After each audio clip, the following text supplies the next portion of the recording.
Corona महामारी से जूझ रहा है। कोरोना जैसी महामारी से देश को बचाने के लिए पीएम मोदी ने पहले 21 दिन का लॉकडाउन और उसके बाद सभी राज्यों के मुख्यमंत्री से चर्चा कर लॉकडाउन को 19 दिन यानी 3 मई तक बढ़ाया गया। लेकिन यह कोरोना महामारी मजदूरों के लिए आफत बनकर आई। मजदूरों के रोजगार पर तो संकट आया ही, साथ ही उनके खाने पीने की भी मुश्किलें बढ़ गईं। तो कई मजदूर अपने परिवार समेत घर वापसी के लिए सैकड़ों किलोमीटर पैदल ही चल दिए, तो कई मजदूर अपने घरों से दूर दूसरे राज्यों में ही फंसकर रह गए, जो कि प्रदेश सरकारों के लिए चिंता का विषय बन गए हैं। ऐसे में मध्य प्रदेश के मुखिया शिवराज सिंह चौहान ने मजदूरों की परेशानी को समझते हुए दूसरे राज्यों में फंसे मध्य प्रदेश के मजदूरों को उनके घर पहुंचाने का फैसला लिया। सबसे पहले सीएम शिवराज ने महाराष्ट्र, गुजरात, राजस्थान और यूपी के मुख्यमंत्रियों से फोन पर चर्चा की और उनके राज्यों में फंसे मध्य प्रदेश के मजदूरों की समस्याओं का समाधान करने की अपील की। लॉकडाउन के चलते जो मजदूर मध्य प्रदेश के विभिन्न जिलों में फंसे थे, उन 8,000 मजदूरों को उनके जिले और गांव में बसों के जरिए भेजा गया। वहीं मजदूरों को उनके घर भेजने से पहले सीमा पर स्वास्थ्य परीक्षण भी किया गया। गुजरात से 98 बसों से 2,400 मजदूर स्वास्थ्य परीक्षण के बाद मध्य प्रदेश के लिए भी रवाना किए गए। वहीं सीएम शिवराज ने मजदूरों से कहा कि संकट की इस घड़ी में सरकार आपके साथ है और यह मेरी ड्यूटी है कि आपको सकुशल घर पहुंचाया जाए। सभी वापस आ गए 39। अब कौन सा गांव है आपका? तब गांव पहुंच रहे हो? गांव पहुंच चुके हो ना? भैया गांव में थोड़ा सावधानी से रहना है। जो लॉकडाउन के नियमों का पालन करना चाहिए, दूरी बना के रखनी चाहिए, मास्क लगा के रखना चाहिए, इस सब का पालन करना पड़ेगा। ये बड़ी महामारी है। सीएम शिवराज के फैसले के बाद मजदूरों के माथे से चिंता की लकीरें हटी और अब राज्य सरकार प्रवासी मजदूरों को वापस लाने में जुट गई है। वहीं झाबुआ पिटोल की गुजरात बॉर्डर पर बसों के जरिए बड़ी संख्या में मजदूरों को यहां लाया गया और पूरी एहतियात बरतते हुए जिला प्रशासन द्वारा बॉर्डर पर ही सभी मजदूरों के लिए उचित भोजन, पानी की व्यवस्था के साथ ही उनका स्वास्थ्य परीक्षण किया गया। वहीं घर वापसी की खुशी और सरकार की इस पहल को मजदूरों ने सराहा। ऐसी क्या परेशानी हो रही थी वहाँ? बहुत तकलीफ थी खाने के लिए, रहने के लिए, इसलिए बहुत बहुत धन्यवाद शुक्रिया। किसका धन्यवाद दे रहे हो? मामा जी का। हम लोगों को बहुत तकलीफ हो रहा था वहाँ पे। हमारे शिवराज सिंह चौहान ने जो किया, हमारे घर तक पहुँचने की जो भी हेल्प किया, बहुत बहुत धन्यवाद। बहुत अच्छा काम किया, नहीं तो हम वहाँ पे तो भूखे ही मर जाते हैं। जहां छात्रों के मामले में सरकार संवेदनशील नजर आई, तो वहीं मजदूरों को भी उनके घर सकुशल पहुंचाने का काम प्रदेश सरकार कर रही है। तो वहीं दूसरी ओर मजदूरों के घर जाने की खुशी उनके चेहरे पर साफ झलकती नजर आई। Bureau desk, IND 24।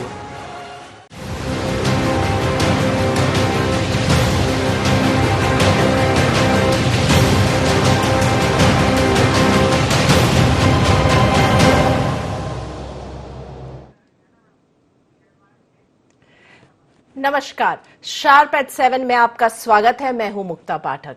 Sharp eight 7 में आज का मुद्दा है पलायन और वापसी।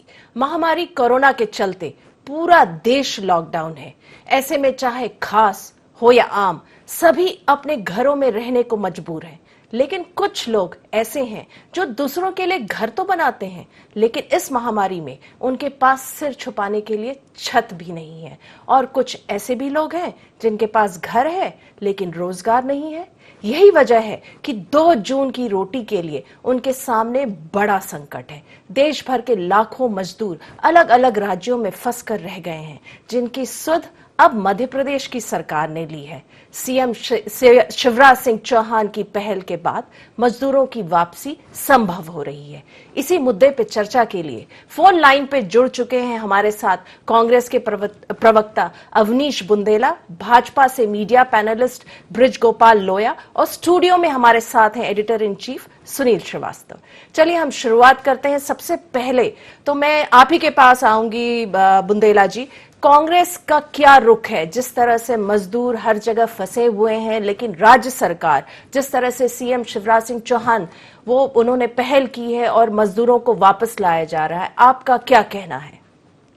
देखिए, सबसे पहले तो मैं इसमें एक ही बात कहूंगा कि देर आए दुरुस्त आए, क्योंकि 100 लोगों की मौत के बाद और लगभग 1,500 से ज्यादा आज की तारीख में कोरोना पॉजिटिव इस प्रदेश में आ चुके, उसके बाद अगर आप कुछ कर रहे हैं, चलिए ठीक है, हम स्वागत करते हैं, हम सकारात्मक वक्त की तरह आपके साथ हैं मुक्ता जी। लेकिन ये जो पलायन जो वापस आ रहे हैं ना और जो जा रहे हैं, ये सबसे पहली बात है। आज कितने सारे पिछले 15 माह छोड़ दें, 15 साल में कितने सारे लोग यहाँ से पलायन किए, क्यों?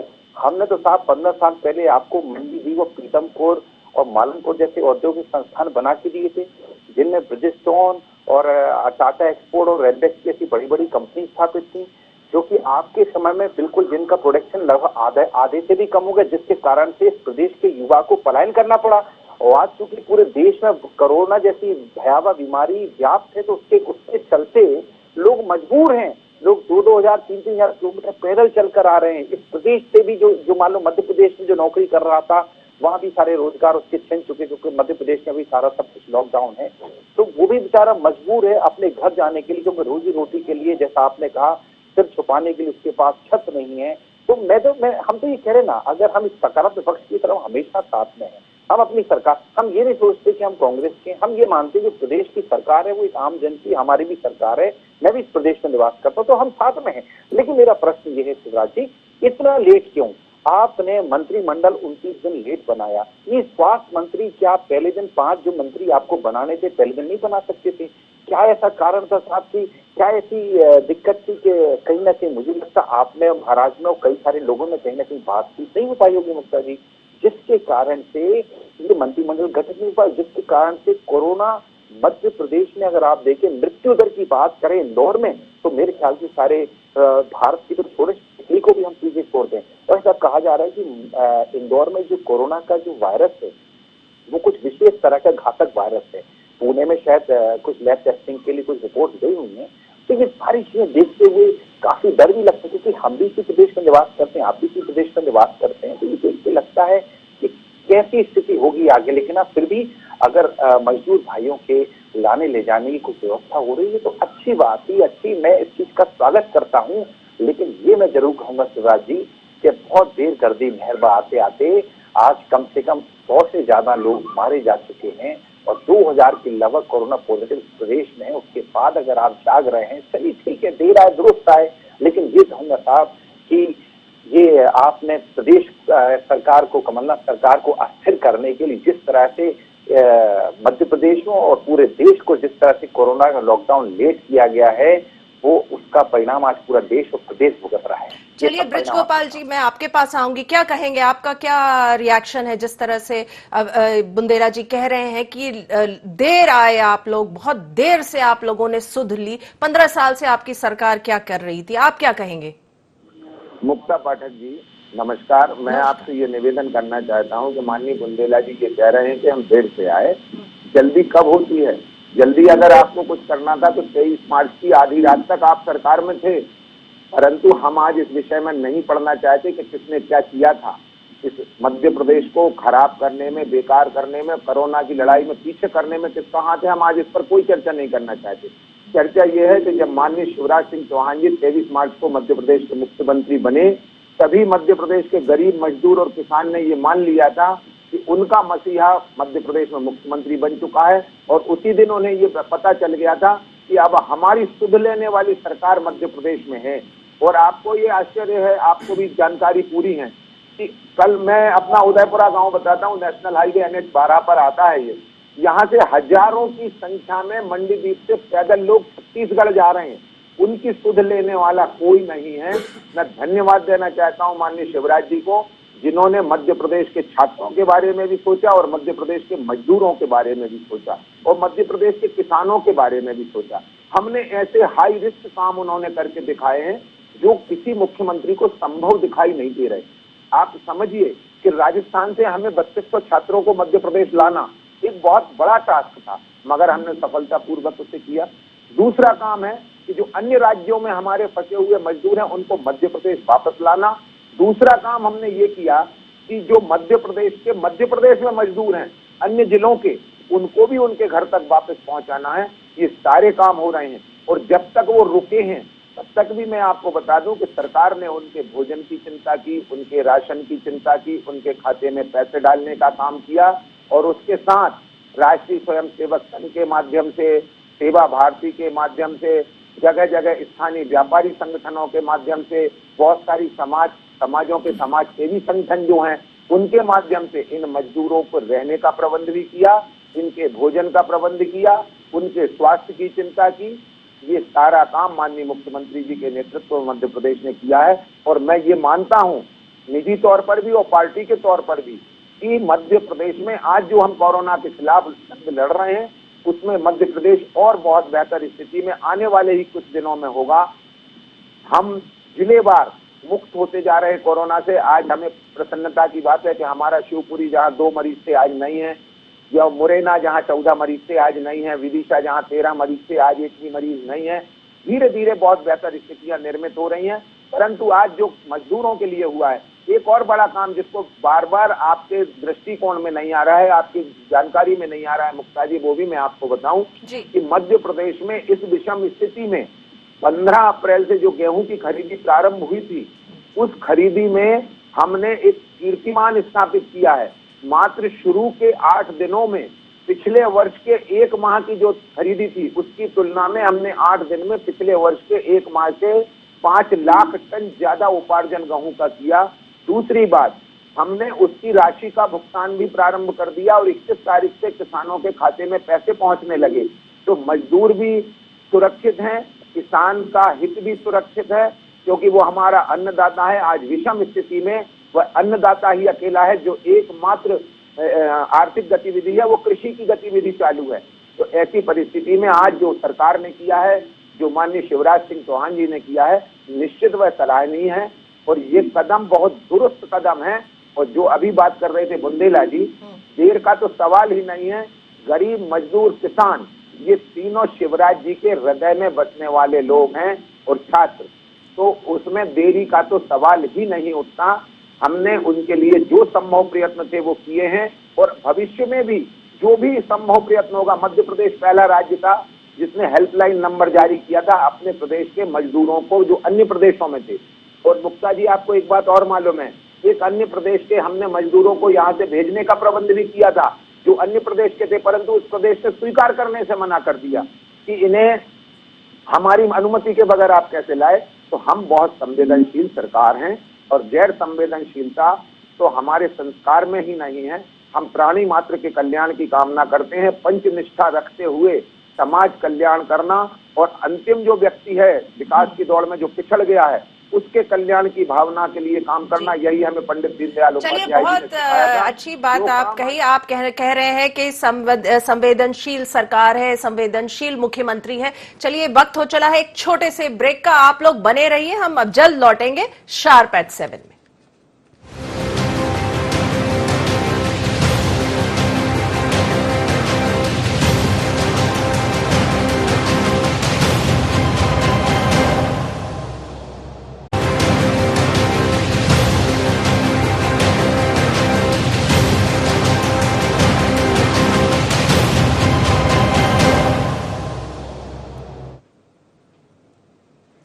चलिए, चर्चा में एक बार फिर आप सबका स्वागत है। शार्प एट 7 में अभी हमने सुना कि कांग्रेस का ये कहना है कि देर से आई सरकार और वहां पे बीजेपी का कहना है कि नहीं, संवेदनशील है सरकार। चलिए, हमारे साथ स्टूडियो में मौजूद हैं editor in chief Sunil Srivastava. मैं आपसे जानना चाहूंगी सुनील, आपने जो है ये जो पूरा जो लॉकडाउन है और जिस तरह से जो खबरें आ रही हैं, जिले से आ रही हैं खबरें, पूरी खबरें जो आई हैं उसको आपने बारीकी से देखा। आप क्या कहेंगे? आप दोनों जो ये प्रवक्ता हैं, जो मीडिया, जो इन लोगों ने जो अपनी राय रखी, उससे आप कितना इत्तेफाक रखते हैं?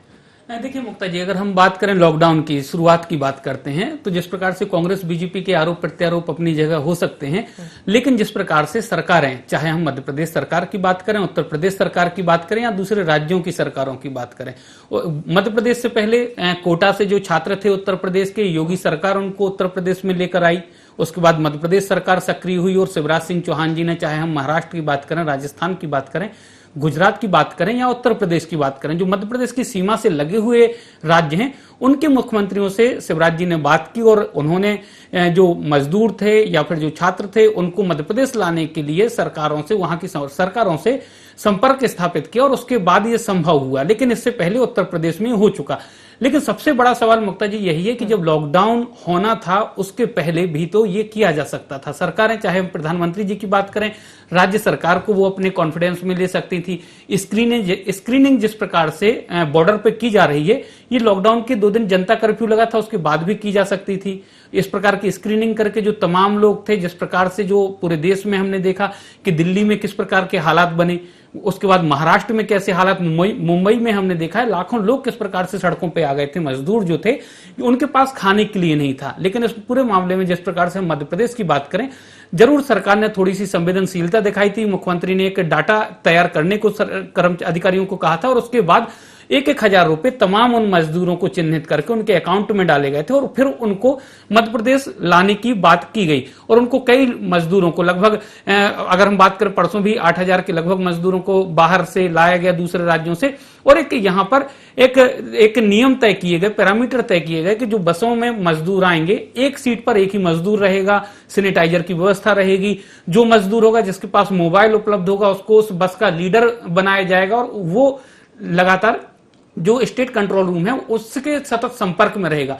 तो कुल मिलाकर एक यहां पर गाइडलाइन तैयार की गई और उसके बाद अब मजदूरों का मध्य प्रदेश में आना शुरू है। लेकिन जिस प्रकार से अवनीश जी ने भी कहा कि 15 साल से भाजपा की सरकार थी और पलायन क्यों हुआ मजदूरों का, कि जो ये स्थिति है, तो इसके लिए बहुत सीधा सा, जिस प्रकार से हमने पिछले दिनों भी देखा कई मल्टीनेशनल कंपनियां आई थी, उनका साफ तौर पर कहना था कि मध्य प्रदेश में भले ही मजदूर बहुत सस्ते मिल जाते हैं लेकिन ट्रेंड मजदूर यहां पर नहीं है। जिस प्रकार के औद्योगिक घरानों को चाहिए हैं या जिस प्रकार से कंपनियों को ट्रेंड लोग चाहिए वो मध्य प्रदेश में नहीं है। और यही वजह है कि मध्य प्रदेश के लोगों को, खासतौर पर हम बात करें विंध्य और बुंदेलखंड की, यहाँ के मजदूर ज्यादा पलायन करते हैं।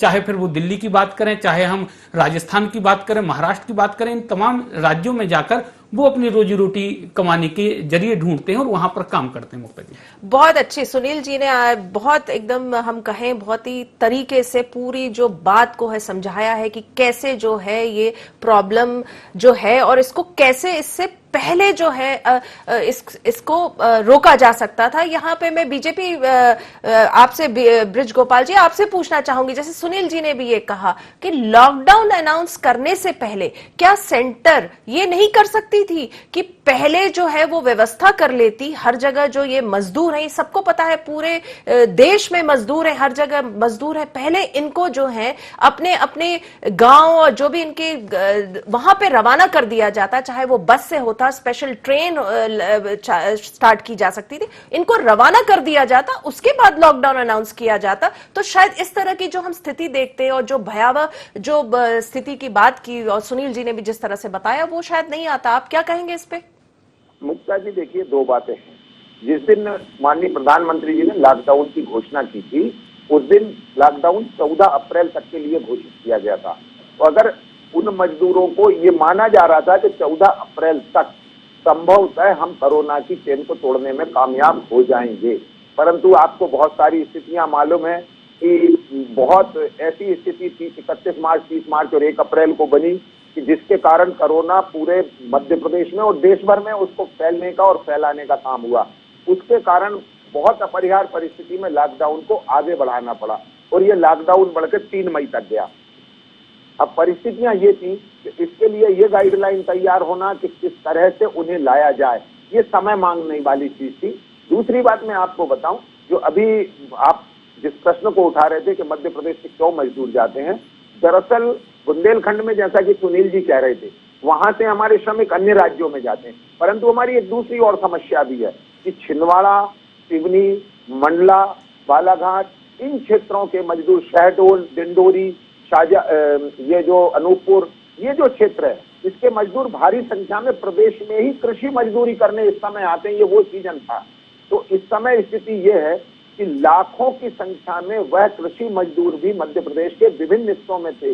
इन सबके लिए एक नीति तैयार करना और इतनी बड़ी संख्या में लोगों को भिजवाने का प्रबंध करना, वो भी उन मापदंडों के अनुसार जो केंद्र सरकार के मिनिस्ट्री ऑफ होम अफेयर्स ने जारी किए हुए हैं कि किस तरह बस को सैनिटाइज किया जाएगा, बस का ड्राइवर किस तरह की कपड़े पहनेगा, वहाँ टीम लीडर कैसे बनेगा, सैनिटाइजेशन का प्रबंध कैसे होगा, स्क्रीनिंग कैसे होगी, ये सारी बहुत बड़ा विषय था। और इसमें भी आप एक बात और देखेंगे, जैसा कि अभी जिक्र हो रहा था कि दिल्ली में और मुंबई में श्रमिक इकट्ठा हुए थे। बांद्रा रेलवे स्टेशन के बाहर जो लोग इकट्ठे हुए थे, दरअसल वो मजदूर नहीं, मजदूरों के नाम पर वो ऑर्गेनाइज्ड क्राइम था। ये बात अब खुलकर सामने आ चुकी है कि मजदूर नहीं थे, वो ऑर्गेनाइज्ड क्राइम था कि लोगों को एकत्रित किया गया जानबूझकर और इस नियत से किया गया कि या तो सरकार बदनाम हो, या परंतु वो जो करने वाले थे वो ये भूल गए कि सरकार बहुत सख्त भी है और बहुत चुस्त भी है। इन दोनों के कारण ऐसे लोग पकड़े गए और ये बातें खुलकर आई। दिल्ली में क्या हुआ, एक अफवाह व्हाट्सएप के माध्यम से फैलाई गई। 80-80 किलोमीटर लोग पैदल चलकर नोएडा बॉर्डर पर पहुंच गए और ये जो परिस्थितियां थी, इन सबको अब समझ आ चुका है, परंतु उसमें ज्ञान में भी इजाफा हुआ है। सरकारों को भी किस तरह से हैंडल करना है उसकी जानकारी भी है। और जैसा कि अभी बुंदेला जी प्रश्न कर रहे थे कि इंदौर के डॉक्टर्स का कहना है कि कुछ नयापन है इंदौर में, जो कोरोना का वायरस है उसमें, तो उसका जो जीनोम का परिवर्तन है उसके लिए पुणे भेज दिए गए हैं जांच रिपोर्ट और सैंपल, उनकी जांच हो रही है। ICMR उस बात पर विशेष गौर कर रहा है और ICMR और पुणे की लैब, बायोलॉजिकल लैब जो निर्णय देंगे उसके आधार पर सरकार त्वरित निर्णय करेगी। हमें तो डॉक्टर से फीडबैक आए, मजदूर से फीडबैक आए, या किसान से फीडबैक आए, या छात्रों से फीडबैक आए, हमें जहां से भी फीडबैक आता है सरकार तुरंत उसके लिए काम करती है और प्रयत्न करती है। और ये आप भी समझ रहे हैं कि हमने कोरोना की चेन को रोकने का लगभग 70 से 75% काम कर लिया है। और यदि जनता की जागरूकता इसी तरह बनी रही, उसका सहयोग और समर्थन बना रहा, तो निश्चित आप देखेंगे कि आने वाले समय में स्थितियां बहुत अच्छी होने वाली। तो बुंदेला जी, मैं आपके पास आऊंगी कि मैं ये पूछना चाहूंगी कि आपको भी ध्यान होगा जब यहाँ पे राजनीतिक हलचल चल रही थी, उठापटक चल रही थी, उस दौर में आप लोगों की सरकार थी, मुख्यमंत्री कमलनाथ थे, और उनसे जब एक सवाल पूछा गया था कोरोना के बारे में, तो उन्होंने ये कहा था कि पहले मुझे पॉलिटिक्स से कोरोना को हटाना है, ये वाली इस कोरोना वायरस से तो हम बाद में डील करेंगे। तो आपको लगता है कहीं ना कहीं उस समय भी जो है कांग्रेस, क्योंकि आप लोगों की सरकार थी, आप लोग कुछ पहल उठा सकते थे?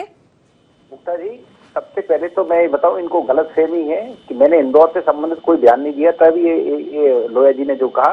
और दूसरी चीज मैं आपको बोलूं कि अगर कमलनाथ जी ने ऐसा बयान दिया है, अगर कहा था तो सबसे पहले तो आप हाँ, अगर मैं मुक्ता जी उसी बात पर आ रहा हूँ।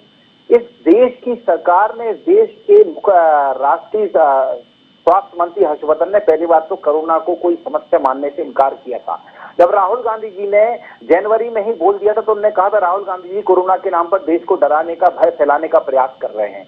और दूसरी चीज, हमने जब अमेरिका में दिसंबर से स्क्रीनिंग स्टार्ट हो चुकी थी कोरोना की, तो हमने नमस्ते ट्रंप वाला कार्यक्रम किया, उसमें 450 लोगों का स्वागत किया। कितने लोगों का आपने उसमें टेस्ट कराया, कितने लोगों को आपने क्वारंटाइन किया? किसी का नहीं, जिसके कारण से आज ये स्थिति उत्पन्न है। और जो कमलनाथ जी ने कहा उसका मैं बताता हूँ मुक्ता जी, यही भारतीय जनता पार्टी के लोग, प्रायोजित लोग थे, इनके नेता साथ में थे जो बेंगलोर हमारे स्वास्थ्य मंत्री को उठा के ले गए थे। अरे साहब, आप हमारी सरकार पर अविश्वास प्रस्ताव लगा रहे थे, हमने जब कोरोना के बारे में संवेदनशीलता दिखाई। जी बुंदेला जी, मैं एक मिनट, मैं सुनील जी आपके पास आऊंगी, आप क्या कहेंगे? चलते चलते समय की कमी है, आप क्या कहेंगे पूरे विषय पे? मुक्ता जी, सबसे पहली बात जिस प्रकार से लोया जी कह रहे थे कि लॉकडाउन को लेकर, और क्योंकि स्क्रीनिंग की बात हो रही थी, तो ये सब सर्वविदित है कि जो सबसे पहले होना चाहिए था इस देश में वो नहीं हुआ है। अंतर्राष्ट्रीय फ्लाइटों का आवागमन बंद होना चाहिए था, वो नहीं हुआ।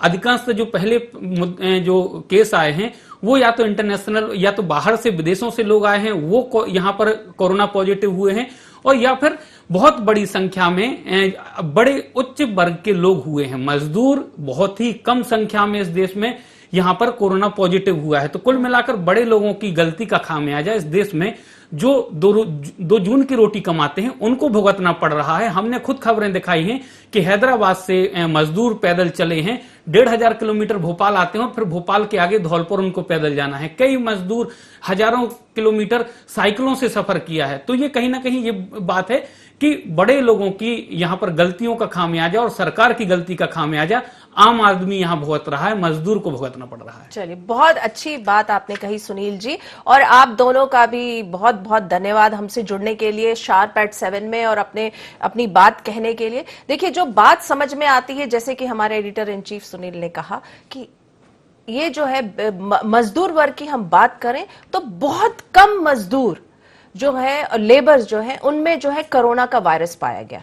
वो इस किसी न किसी कारण से इस बीमारी से अछूते हैं, लेकिन उनके सामने जो परेशानियां हैं वो बहुत भयावह है। उनके पास 2 जून की रोटी कमाने की समस्या है, छत की समस्या है, अपने गांव या अपने ठिकाने तक पहुंचने की समस्या है। उसके लिए उनके पास ना तो कोई साधन है। बस ये है कि इस वक्त जो है मध्य प्रदेश की सरकार, मध्य प्रदेश के मुख्यमंत्री शिवराज सिंह चौहान जो है, उन्होंने संवेदनशीलता दिखा के जो है उनकी मदद करने की पहल की है। तो शार्प एट 7 में आज बस इतना ही। कल हम फिर से एक मुलाकात होगी एक नए मुद्दे के साथ। आप बने रहिए IND 24 के साथ।